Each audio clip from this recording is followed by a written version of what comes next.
ယူရဲ့ SC Audio Book Entertainment Channel လေးကနေအားလုံးကိုပြန်လည်ကြိုဆိုလိုက်ပါတယ်။ဒီနေ့မှာတော့ယူ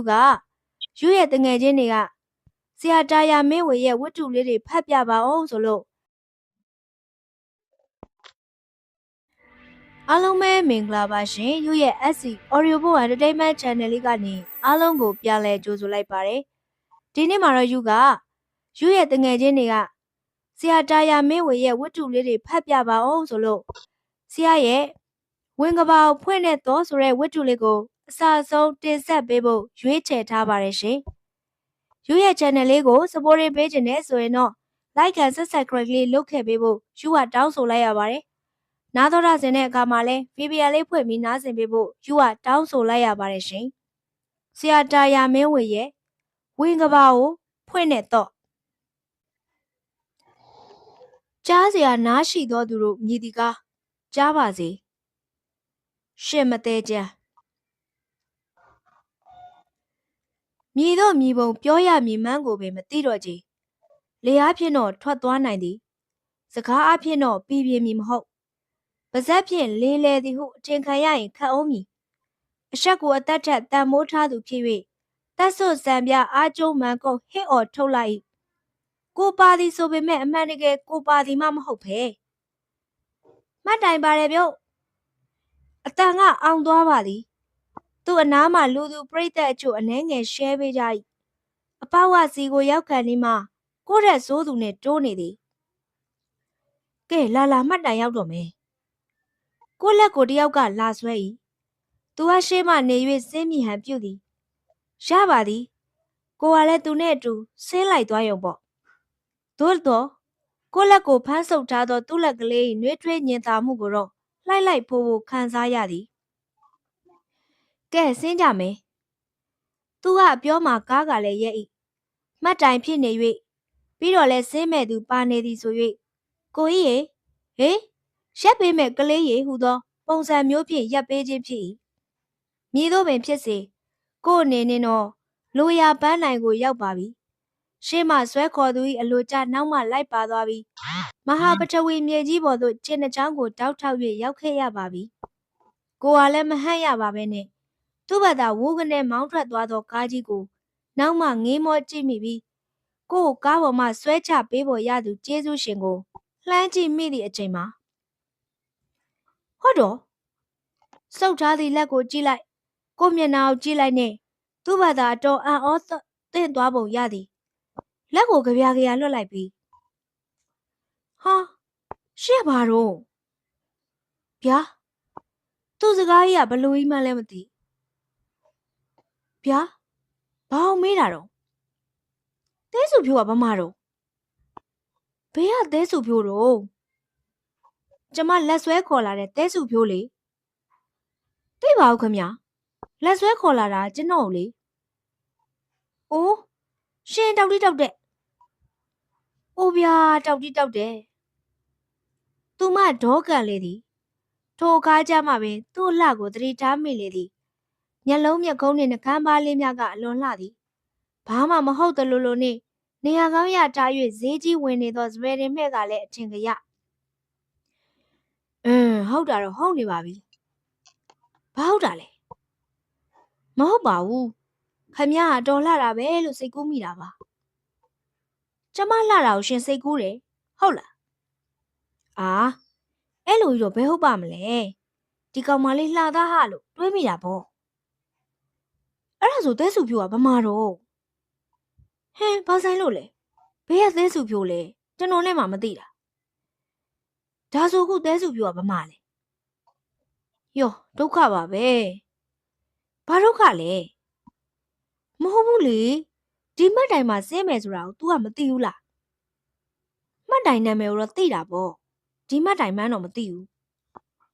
तू ကကလေးလေးလား तू မလက်နှစ်ဖက်ကိုအကျဲကြီးဖြန့်ဝိုင်းပြကဖြစ်၏အကြီးကြီးအဲ့ဒါများဘာအဲ့ဒါများလဲအဲ့လောက်အကြီးကြီးကိုများဘတ်စကားစီးခိုင်းနေသေးတယ်ခမရကိုဂုံမိုးပြီးပြေးချလာရင်တော့ရောက်တာကြာလာပါပြီအကောင်ကြီးတာကိုပြောတာမဟုတ်ဘူးရှင်အသက်ကြီးတာကိုပြောတာအဲ့ဒါကိုများခမရအသေးစုပြောဆိုပြီးနာမည်ကိုထက်တက်ပြီးခေါ်နေသေးတယ် အော်ကျမကဒဲမခေါ်လို့တွတ်နဲ့တဲစုပြိုးလို့ခေါ်နေရမှာလားအခုဗမာလဲအဲ့ဒီတဲစုပြိုးကျမရှေ့ကိုမေးနေတာရှင်အော်သိပြီဘာသိတာလဲကျွန်တော်ဘေးကအမျိုးသမီးကိုခမပြောတာတင်နေကတ္တရာဈေးအောင်သားနဲ့လေနှက်ခမ်းကဘဲနှုတ်သီးနဲ့တူတယ်မြမကောင်းထဲ့လာပုံရတယ်သူ့ပစံကြီးတေးသေးလေးကိုဟိုဘက်လှက်ကန်းလိုက်ဒီဘက်လှက်ကန်းလိုက်နဲ့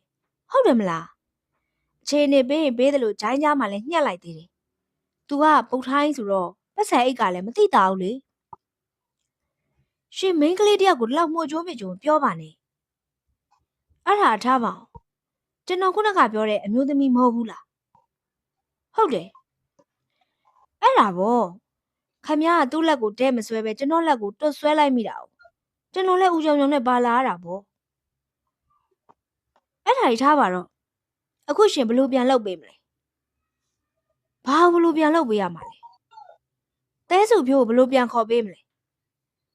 ဘာဗျခမရတဲစုဖြိုးကပြောရွေပဲမဆုံးပါတဲစုဖြိုးဟုသူမကတဲ့ပြောပြီးတဲစုပြိုးဟုကိုကတွတ်ခေါ်နေသောတငယ်မသည်ထိတ်စည်းနှင့်အလဲတို့၏မှားပြီးဝင်ရောက်လာလေသည်ဟီဟီငိုရင်မျက်ရည်တုပ်ရင်ဝင်ရောက်လာခြင်းဖြစ်သည်ဟဲ့ဘလို့ဖြစ်တာလဲရက်ဆက်လိုက်တာမြူးမြူးရဲ့ငါစင်းလောင်နေကဘာလို့လိုက်မစင်းတယ်လဲစုရဲ့စုလည်းဘဲသိမလဲမြူးမြူးရဲ့နေကနင်ဘဲကိုလက်ဆွဲပြီးစင်းသွားတာဝို့ဗျာဟုတ်တော့ तू ငါပဲမဟုတ်ဘူး तू ကျွန်တော်ဘဲမှမဟုတ်ဘူးနှစ်ယောက်သားပြားသလဲညင်းဆန်ကြ၏ခြေကာလက်ကာနဲ့အကြောက်ကန်ညင်းကြခြင်းဖြစ်သည်တယောက်ကိုတယောက်စောင်းငန်းပြန်ကြည့်ပြကြ၏ပြီးမှသူမကနင်ငိုနေတာကိုရပ်လိုက်တော့လူမြင်ကောင်းတာလည်းမဟုတ်ဘူးလူမြင်ကောင်းအောင်ဘလူငိုရမှာလဲဘလို့မှမငိုနဲ့တော့တော်ပြီသွားကြမယ်တဲစုဖြိုးကမျက်ရည်တွေတုပ်လိုက်ပြီးသူ့ကိုတစ်ချက်မျက်လုံးဆွေးကြည့်ဟာ तू ကရောဟဲ့ तू ကသူ့လမ်းသူသွားမှာပေါ့ငါတို့ကကိုလန်းကိုသွားရုံပေါ့ဟုတ်လေမောင်းထုတ်စရာတော့မလိုပါဘူးနော်နင့်ဟိုတော့ဟိုကနဗန်ကျင်းလိုက်အောင်မယ်လာသွားမယ်သူမတို့စောင်းအောင်ထွက်သွားကြသည်ဘာမှလည်းမဆိုင်ရပါပဲဗလာချီကြီးအဆောင်အောင်ခံရသောမဟာကဘာမြေကြီးကိုသူကပင်အစားဝယ်အားနာမိပါသေးသည်ကိုလန်းကိုဆက်လျှောက်လာခဲ့လိုက်သည်ငဲကြည့်မိတော့သူမတို့ပင်ခဝေးသို့ရောက်နေကြပြီလမ်းသွားရင်သူတို့တွေမေးကြဖြေကြအောင်မည်ဆိုကြပါစို့ဟဲ့မြမျိုးဟေးနင့်လူကမစိုးဘူးနော်ဖေးကငါလူလေအခုလူလေငါနဲ့လူချင်းမားတရားရောင်လုပ်ပြီးနင်လက်ဆွဲခေါ်လာတဲ့လူလေသူ့ကိုပြောတာအမနင်ငါ့ကိုဘာစကားပြောတာလဲချင်းပဲဟာရှက်မနေပါနဲ့ခုနကလေးကသူ့အိမ်ကိုလိုက်ကြည့်လိုက်ရင်ပြီးရောဘာလို့ဖို့လဲအော်ရှောက်ပြန်တန်ပေးချေးဝမ်းအောင်လုပ်ဖို့ပေါ့ဟာကြတော့ तू ကလည်းနှုံးသားတွေကနေတိလိုက်လာမှာပေါ့အဲ့ဒါဆိုငါဘာဆက်လုပ်ရမှာလဲစားကလေးပေကလေးပေးလေ तू ကမင်းငါ့ကိုမနှောက်ယှက်နဲ့နော်ဆိုရင်ဘယ်လိုလုပ်ရမလဲပြောချင်ပြောပါစေတို့ဘွားကိုနားလဲပါလို့ပြောပြီးစာအုပ်ပေးပြအောင်ပေးခဲ့ခုခေတ်ယောက်ျားလေးတွေကတိတ်အညာမလွယ်ဘူးဟာ तू ကအညာမလွယ်တော့လေနည်းနည်းအားဆိုင်လိုက်ရရုံပေါ့ဟဲ့ကိုကမိန်းကလေးပဲချစ်မိရင်တတိရှိရမှာပေါ့ကုသမင်းသမီးရဲ့အလှပကိုမြင်ပြီးစင်မောကပြုတ်ကြတဲ့ပပဝရီမင်းသားလေးလို့ပေါ့ဟဲ့လွဲကုန်ပြီဟေးအစတွေကမမှန်တာဟေးအစတွေကလွဲနေတာသိပလားကွက်ထီကောင်းရုပ်ဖြင့်ရိုက်လိုက်ခြင်းဖြစ်မည်ခေဟောင်းရုပ်ရှင်မင်းသမီးကြီးတော်မြလေးပြောကိုမပြောချင်ဘူးဟူသောစကားသံနှင့်အတူရုပ်ပြစာအုပ်တုံးမှဘူးထွားဟာဟူသောရည်တံကိုပါကြားလိုက်ရသလိုရှိသည်မြည်တော့ပင်ဖြစ်စေသူမနှင့်နောက်ထပ်ပြန်ဆောင်ပြစ်မိဟု၍တော့မျော်လင့်မထားခဲ့ရို့အမှန်ဖြစ်လေသည်ကို၌ရှိသောအလင်းကိုမှောင်မိုက်မှုမဖြစ်စေခြင်းကသတိပြုလော့ရှင်လကကျန်းပြန်ဆောင်မဲ့စုံတော့လဲတင်နှောင်းတင့်တယ်မဟုတ်ချေတင်နှောင်းတင့်တယ်မဖြစ်ဘူးဆို၍ကိုကတိုက်ပုံအင်ကြီးဝတ်မလာခြင်းနဲ့သူမကထိုင်မသိမ်းလုံကြီးစီးမလာခြင်းမျိုးကိုဆိုလိုသည်မဟုတ်ချေ ဒီအရွယ်ဒီယုံနဲ့တော့နှစ်ယောက်သားဟုတ်နေကြပါသည်သို့တော့ဟင်900နဲ့တရွက်ဟမ်မဟုတ်ဘူးထောင်းနှန်းဟာလမ်းဤတဲမြေမွမွပေါ်တွင်ငွေဆက်ကူကတဝက်မြုပ်နေသည်မြည်သူကြကြံခဲ့မှန်းမသိမများလာတော့လဲအလကားရသူအနေဖြင့်မနှဲလာသောငွေဖြစ်ပါသည်ပိုင်ရှင်တွေ့ရင်လည်းပြန်ပေးရမည်ပေါ့ပျောက်ဆုံးသူကလူကြီးဆိုရင်မထောက်သာလာတော့လဲကလေးဆိုရင်ဒုက္ခမြဒုက္ခထို့ကြောင့်ခန္ဓာကိုယ်ကိုကိုင်းညွတ်ခါငွေဆက်ကူကိုငုံကောက်ဒုံအာနှစ်ဖူးထဲမီးပွင့်သွားတကဲ့သို့ပင်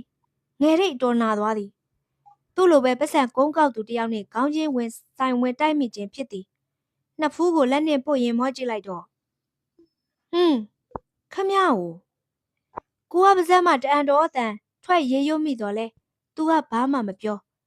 လက်စတက်တော့ရှင်မဲကိုဟူသောအကြည့်မျိုးဖြင့်သာခက်တီတီရက်ကြည့်နေသည်ဘာမှန်းလည်းမသိမိမမှန်းတော့သိသည်ထို့ကြောင့်စကားကိုပြင်ပြောမိဘလို့မိမမှန်းကိုမသိသူမပဲတပြန်ကြီးဘာလောက်တာလဲပတ်စံကောက်တာလေ